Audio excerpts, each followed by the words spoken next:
This is your Wretched Recap for November 14th, 2025.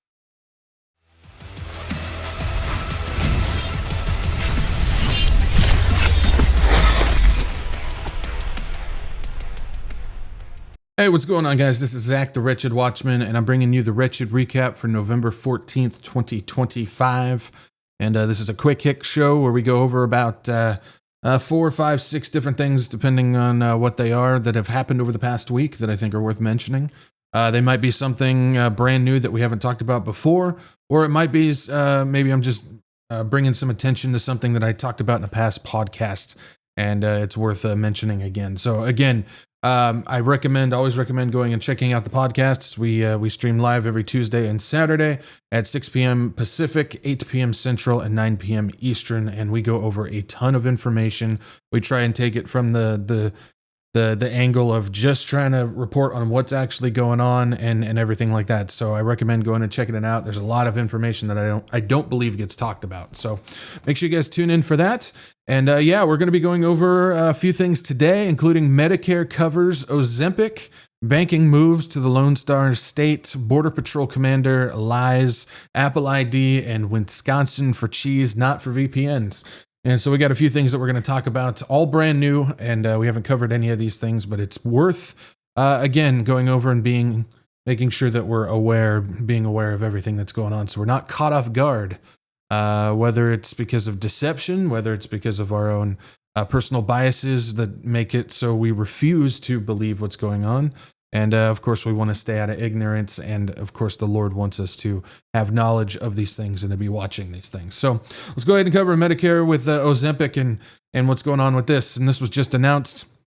It said Medicare to cover GLP-1s under Trump negotiated pricing. It says Medicare will begin covering weight loss drugs in 2026 for the first time under a pricing agreement announced by the White House, according to November 6th press release. The agreements with Eli Lilly and Novo Nordisk apply mostly favored nation pricing to drugs treating obesity, diabetes, and related conditions. The monthly Medicare price for Ozempic, Wegovy, Mounjaro, and Zepbound will be $245, with patients paying a $50 monthly copay. State Medicaid programs will also have access to the same prices. The prices of Ozempic and Wegovy will fall from $1,350 per month to $350 when purchased through, of course, Trump RX. Zepbound and Orforglipron, Eli Lilly's investigational oral drug, will drop from $1,086 to an average of $346 per month. If approved, the Wegovy pill will be priced at $150 per month. And it also says the Trump administration unveiled plans for Trump RX in September. The federal website is set to launch in 2026 and will offer discounted prescription drugs through partnerships with companies including Mark Cuban's Cost Plus Drugs, Pfizer, and AstraZeneca. So we did cover the Trump RX and stuff in the past. And that was about a month or two ago that we covered all that. But what we have here is we've got another pairing of Trump to the big pharma industry. And this should be no surprise. We know that he was connected to the big pharma industry during his first administration. He had all the big pharma people around him. Susie Wiles was there. Of course, she got a promotion this time around, but she was also involved during the first administration, and she represented a whole bunch of these companies. He's best friends with a lot of the people from Pfizer and AstraZeneca and some of the ones he's doing deals with. He's had dinners with people from Eli Lilly and Novo Nordisk for years as well. And of course, with the whole Crimson Contagion into the COVID situation that happened in 2020, and all the deals and the warp speed and everything like that, there should be no surprise. And the problem is there's so many people that still continue to defend him on that, saying he just kept getting bad information. He gets bad information. Well, if he's still getting that bad information now because of all the things that he's doing with these companies and the big pharma situation and everything like that, he is either the dumbest, stupidest, and most moronic person ever who's in control of our country, and we can't trust him on that, or he's bought and paid for, which that's my pick. So the idea that you're still defending everything on this while all of this is going on just shows that you either are truly ignorant and haven't done your research, or you are choosing to be ignorant and refuse to actually believe what's going on. But we need to make sure that we're fully aware of everything that's happening. Of course, Ozempic and mainly Ozempic. I don't necessarily know much about these other drugs, but there's been a lot of bad health reactions to what we see going on. You can even witness some of what's going on with celebrities out there. They're getting what's called Ozempic face and everything like that, but it's causing serious stomach problems, internal bleeding, and other issues and stuff like that. I'm not a doctor, so I'm not going to go any further into that. These are just the reports and stories that I've seen. But now it's going to be on Medicare, and guess what? The taxpayers are going to pay for it. And a lot of people are like, well, where's RFK Jr. on all this stuff? Well, he's playing his part too, because he's also a controlled person. The Ozempic flip, how RFK Jr. went from pharma critic to deal maker in 24 hours. As RFK Jr. stood in the Oval Office on Thursday when this was announced, we just read it, flanked by pharmaceutical executives celebrating a deal to expand access to weight loss drugs. This is a tool in the toolkit, he declared, calling it a momentous accomplishment, talking about how Americans are going to lose like 100 and something million pounds and stuff like that because of this deal. But if you rewind a few months, the same guy, different tune. During a interview with Fox News, you can find this interview online. I actually have the video on my computer. I just don't have it pulled up for this, but you can find it. Kennedy told Fox News, saying they're counting on selling it to Americans because we're so stupid and so addicted to drugs. And he said that about Ozempic and the manufacturer Novo Nordisk, who he just was happy to do a deal with. He claimed that the drug wouldn't make America healthy again, and insisted that spending money on good food instead could solve the obesity and diabetes epidemic overnight.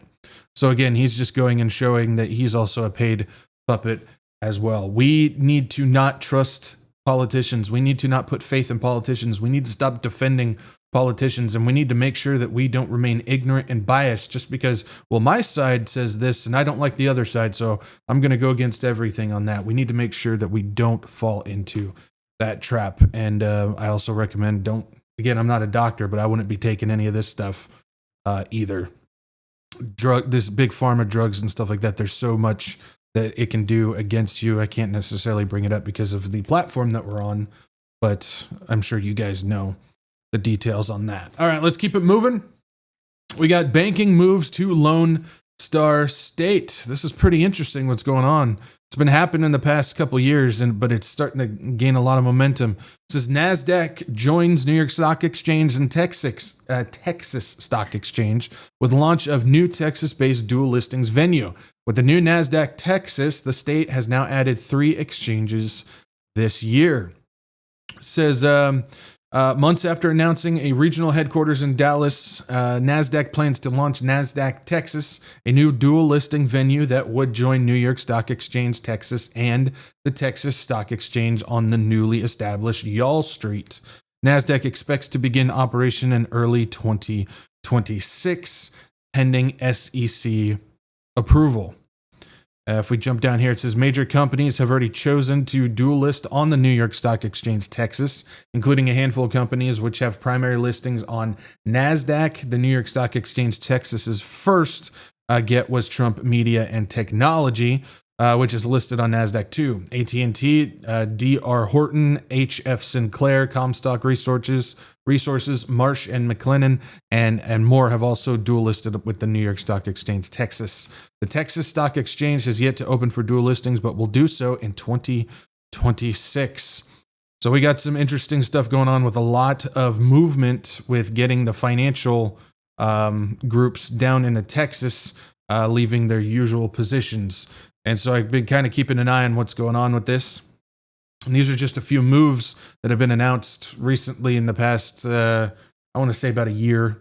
A few of them have been announced recently, but overall in the past year, these are some of the announcements. We got Goldman Sachs building an 800,000 square foot, $500 million campus in Dallas, Texas, which is actually going to hold and house 5,000 people. JP Morgan Chase expanded their Texas workforce to over 31,000, which is surpassing their New York branch, which is 24,000 employees. So their Texas workforce is actually outnumbering their New York one. Charles Schwab moved global headquarters from San Francisco to Texas, Fortress Investment Group emphasizing rapid growth in Texas. And then the New York Stock Exchange opening new campus in Texas as well. And then we just read the NASDAQ opening regional headquarters in Dallas, Texas. So we got a major move of banking and finance all coming down to the Texas area, which is pretty interesting.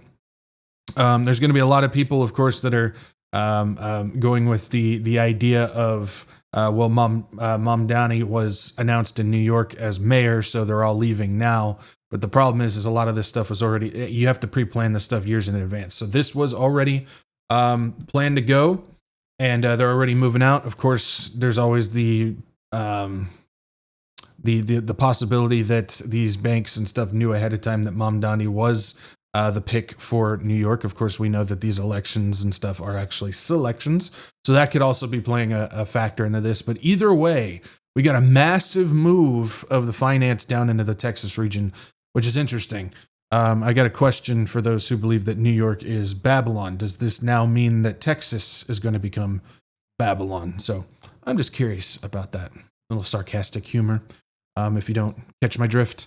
Anyways, all right, let's go ahead and move on to the next one. We got Border Patrol Commander lies. Are we really surprised about this? It says Border Patrol Commander admitted he lied about tear gas incident. Judge says as she restricts use of force by immigration agents in Chicago. It says the Border Patrol, tasked with leading the Trump administration's immigration enforcement crackdown in Chicago, admitted to lying about a rock-throwing incident used to justify deploying tear gas against protesters, U.S. District Judge Sarah Ellis said Thursday before issuing a preliminary injunction limiting the use of force during immigration arrests and protests. The October 23 incident involved Border Patrol Commander Greg Bovino. We've talked quite a few times about Greg Bovino on this channel in past podcasts over the past month, probably 2 months now.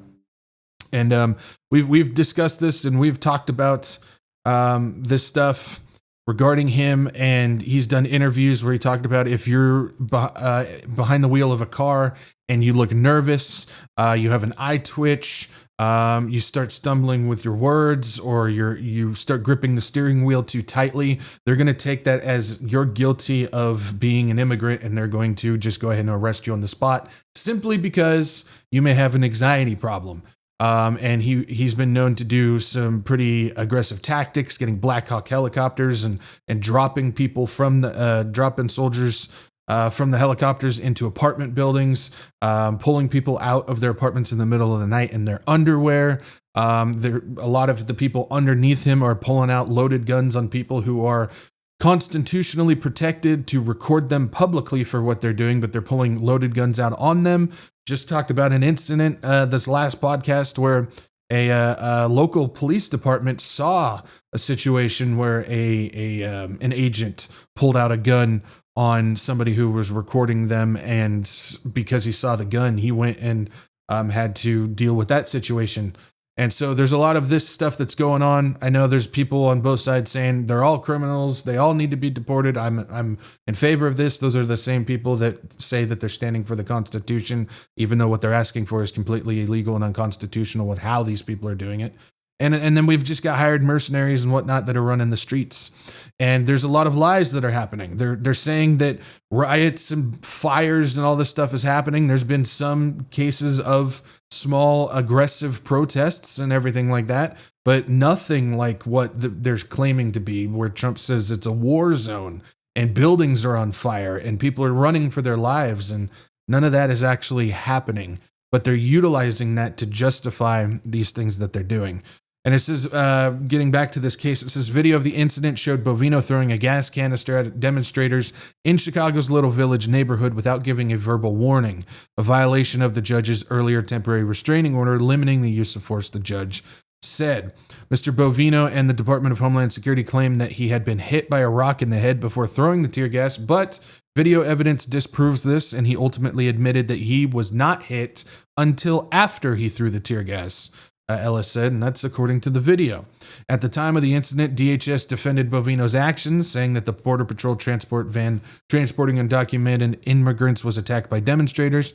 The mob of rioters grew more hostile and violent, advancing towards agents and began throwing rocks and other objects at agents, including one that struck Chief Greg Bovino in the head, Assistant Secretary Tricia McLaughlin said in a statement after the incident. Of course, they're going to protect their own on that case.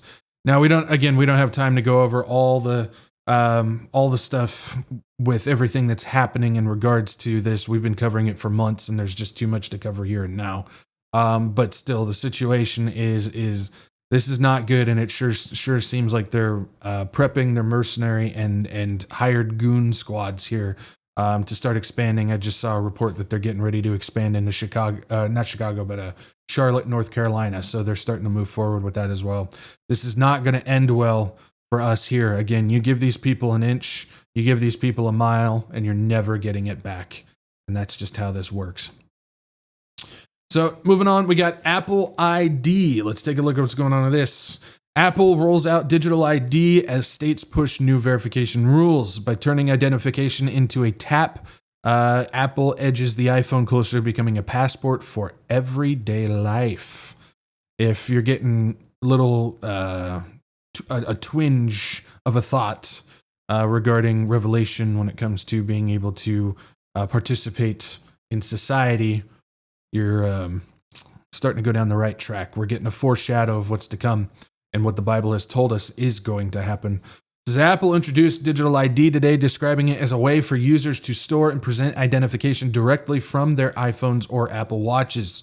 The rollout is limited for now, but the feature available only in the United States and restricted to domestic air travel. Transportation Security Administration, the TSA, will begin accepting the digital IDs at over 250 airport checkpoints nationwide. Yeah, you can see right here on the screen, it says use your U.S. passport to create a digital ID that can be used to book flights or hotels, pass through TSA checkpoints for domestic travel, open new accounts, and more. We're getting closer to that digital ID situation. The enrollment process involves scanning both the passport's data page and its embedded chip, followed by a simple facial movement check, such as closing or turning one's head. And so, of course, that has to do with the liveness check and biometrics and so on and so forth. So that's all attached and thrown into your profile as well. Beyond airport checkpoints, Apple plans for digital ID to serve age verification purposes or confirm identity within certain apps and venues. And it'll expand from there. This is just the beginning part of the rollout with this. Now, the thing that I've seen is it's pretty much divided on this. You got half of the people who are aware of the digital ID thing. Of course, there's people out there that don't even know about it, but still, for those who are aware, I've seen a divide where half of those are saying, well, we're getting closer to this digital ID system. And then we're seeing I saw the other half that are saying, well, it's not a government that's rolling it out, so this really isn't that big of a deal.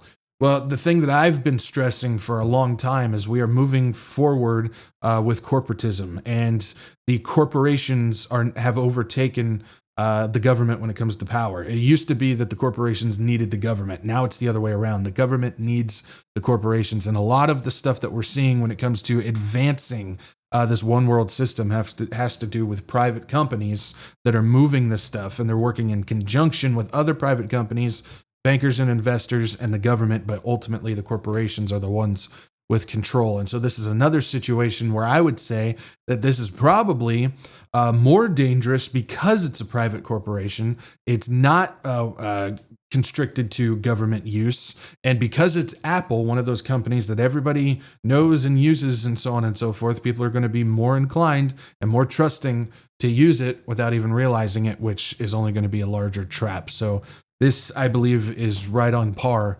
with what they've been wanting to do. So just another step towards that ID.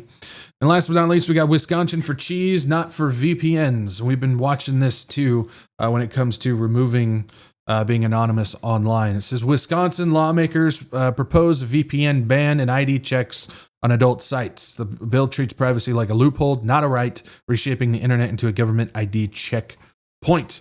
Wisconsin legislators have found a new villain in their quest to save people from themselves, the virtual private network, or the VPNs.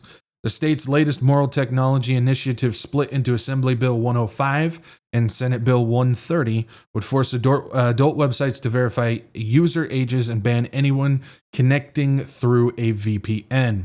It passed the Assembly in March and now waits in the Senate, where someone will have to pretend this is enforceable. So we've been following this for a long time as well, and what they're doing is they're pulling on the heartstrings of people and claiming that they're there to protect the kids by basically making checkpoints in order to access online. First, it's going to be for the adult websites. Then it's going to be for the controversial stuff. Then it's going to be if you want to access anything that you're going to need this ID.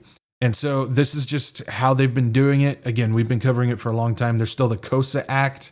The COSA bill that they're working on when it comes to the whole federal system that they're trying to implement. But the problem is a lot of these things are written in such broad language that when they mean adult, it could be anything from bad language on a comment on a news site to an actual pornography website, and it's anything in between. It's whatever they deem to be it. But the big thing is the VPN ban, because that's one of the things which allows you to get around these ridiculous checkpoints that they're putting on these things, and now they're going for the VPNs themselves. They're doing anything that they can to not only make sure that they lock down information, but they're also doing everything that they can to make sure they can track every bit of movement that you're doing, as well as making sure that you cannot access anything without playing by their rules. We just talked about the Apple ID thing. Wait until Apple ID teams up with this and says, yeah, you can verify how old you are utilizing your Apple ID. And that's how it goes. That's the game that they play. So those are a few things that have happened over the past week that I believe are worth mentioning. Again, you guys can go and research and follow up on this stuff and learn more about it. Maybe if developments keep going, I'll talk about this on one of these podcasts. Again, I recommend checking out the podcast live every Tuesday and Saturday, 6 p.m. Pacific, 8 p.m. Central, 9 p.m. Eastern, and we go over a ton of stuff, a lot of information that I don't believe is getting talked about, and we go from the angle of wanting to know the truth, and of course with scripture and pointing to Jesus as the central point in all of it. So that's all we got, and again, I'm Zach the Wretched Watchman. I hope you guys have a great weekend, and I'll catch you guys next time. Peace out. Maranatha.